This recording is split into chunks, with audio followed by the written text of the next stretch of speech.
we're going to move on to gems and gem choices. So we'll start with Flicker Strike. So I feel like the 5-link setup for Flicker Strike is fairly set in stone. I feel like you can, play around with it a bit, but for the most part you're going to get the most effectiveness out of certain gems. So Flicker Strike is obviously mandatory. Blood Magic is only mandatory if you want to go full mana reservation. In this particular iteration of the build, I feel like that's the strongest choice, and so Blood Magic is, not an optional choice at all. Multi-Strike is non-negotiable, it's just the best. Melee Splash is a little bit optional, but the less damage to main targets is negligible, and the fact that it splashes makes igniting more consistent, which is definitely very helpful and helps with clear speed. And I really don't feel like any of the potential other gem options that I'll be discussing for the 6th link would be better than it. And then Weapon Elemental damage. Weapon Elemental damage versus Fire Pen discussion. Weapon Elemental damage is going to be more useful against most mobs. Fire Pen is only going to outclass Weapon Elemental damage in the case of resist mobs, and they are not frequent enough to warrant a slight damage increase against resist mobs versus a consistent damage increase against all mobs that is superior to Fire Pen's consistent increase, and that's basically the argument. As a 6th length, Fire Pen is a great option. In fact, for pure per hit damage increase, Fire Pen is your best option. And that's definitely one of the primary candidates for the 6th link. The next option is Life Leech.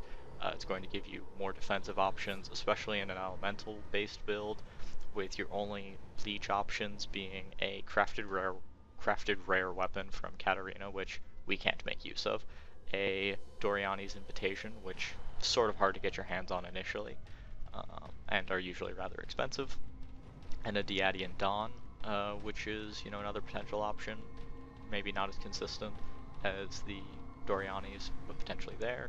So Life Leech is definitely a very strong option. And then the last option that I would reasonably consider is Faster Attacks. I feel like it's a bit more balanced between the two. Fire Pen, the downside is that you're more vulnerable to Reflect, because you're going to be doing more damage per hit. Faster Attacks is more DPS, but it's not going to increase your damage per hit, meaning that more hits but weaker hits, meaning that you have more time to recover health potentially from Leech and from pots, give you more time to react. Still gives you solid damage and, sort of a balanced option between the two. Other potential links for 6th length that I feel are not very strong contenders in this iteration, but potentially could be in certain instances. Ellie Prolif. It's been nerfed. It's still sort of useful in certain instances. The way this build would utilize it is more ignites. The fact that you can throw out an ignite, it's going to ignite more enemies, it's going to help with frenzy charge generation a bit, but that's about it. And then the last one would be chance to ignite. If you are struggling to maintain charges, or you feel like the 45 to 55% threshold, and once again 55 is definitely more ideal, I feel that 45 is inefficient, or insufficient at least.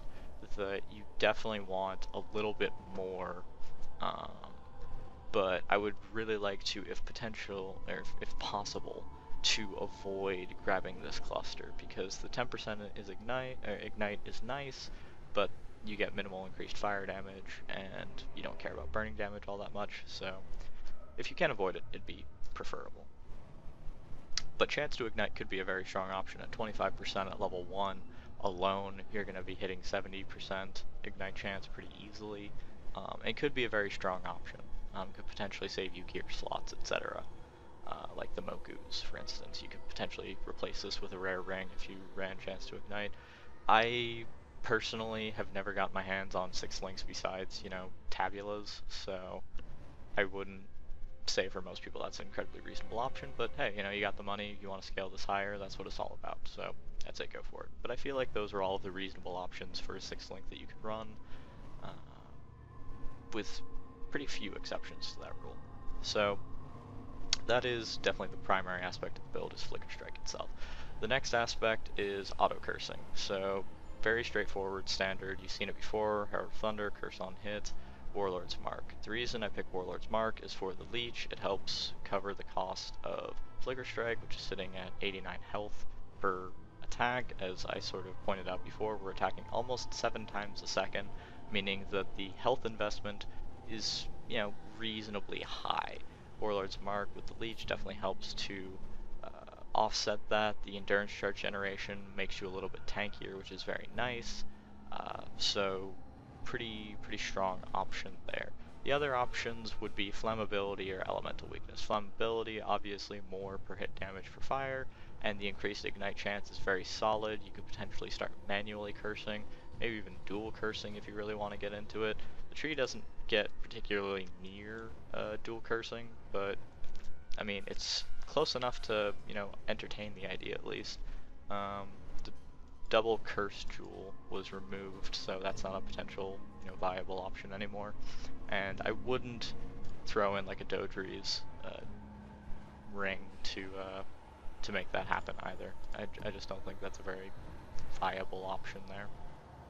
But so the way that the build works on full mana reservation reduction is to make the Herald of Thunder Curse on Hit setup work, we need more lightning damage, and the way we do that is by running Wrath. So the build gets a fair amount of increased elemental damage, meaning that it's definitely not wasted on Wrath. Anger would obviously be a bit stronger, per point damage wise, but Wrath is run to proc Herald of Thunder more consistently, which means more cursing, which means better survivability in general. And like I said, if you want to run flammability / elemental weakness, very strong option as well. Elemental weakness gets to come into the equation because with Herald of Thunder, Herald of Thunder and Herald of Ice, as well as Wrath, you're dealing a fair amount of elemental damage outside of fire, which means that elemental weakness could still be a fairly viable option. At this point, I would say flammability would probably be better simply because of the ignite chance, but you could choose either. So that brings us to our last 25% reservation, which I consider to be sort of interchangeable between two options. Herald of Ice for more damage. The chill is nice. You're not going to shatter many things unless they're very low HP targets to begin with.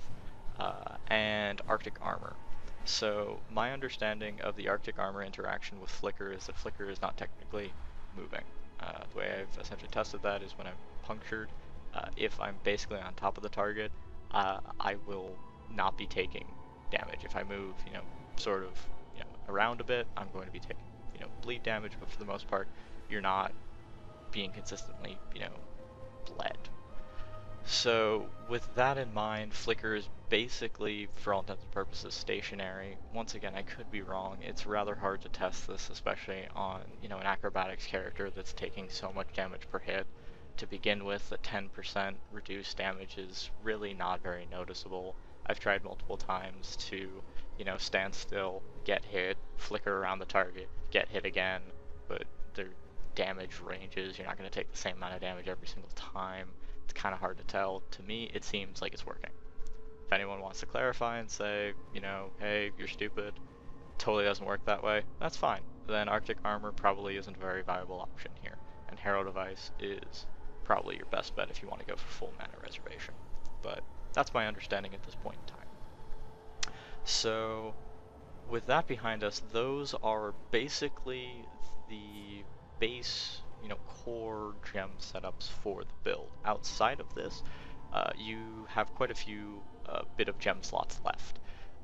So I'm running Summon Flame Golem. You could buff your Golem if you want, minion life gain on hit, etc. You could do that, make him a little bit more tanky.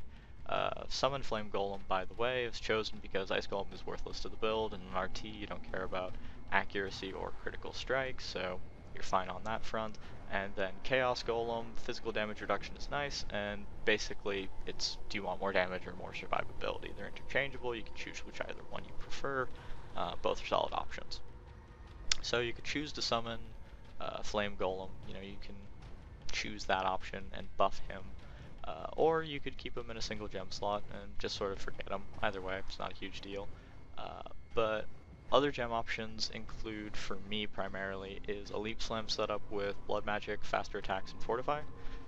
So with that, you can sort of pick and choose when you want to fortify. The problem that I have with movement skills on Flicker Strike in general is that, as we sort of saw in Dried Lakes, once you start building up frenzy charges, you're moving between packs so quickly for the most part, especially with the Darkrai vectors, the Leaf Slime's going to be slower, um, just for the most part.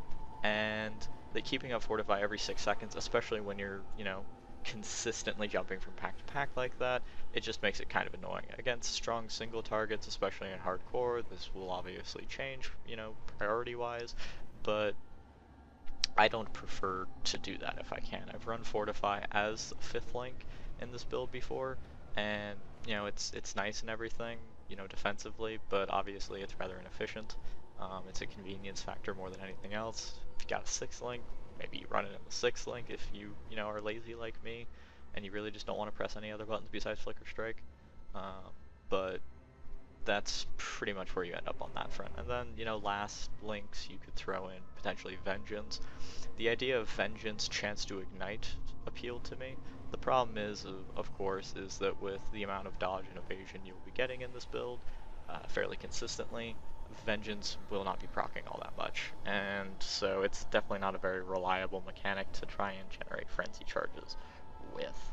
So that being said, I feel like those are pretty much all of the gem options you would want to explore reasonably. Um, you could obviously run more defensive auras if you want to. Purity Fire comes to mind to help deal with Reflects. I feel like the only problems you'll ever have with Reflect in this build primarily come from a pack of Thorn Flesh mobs. Outside of that, you're probably not going to take enough Ignite damage to really worry, or burning, fire damage in general to really worry about that. Um, so, not really worth talking about beyond that, in my opinion. So, that's pretty much gems.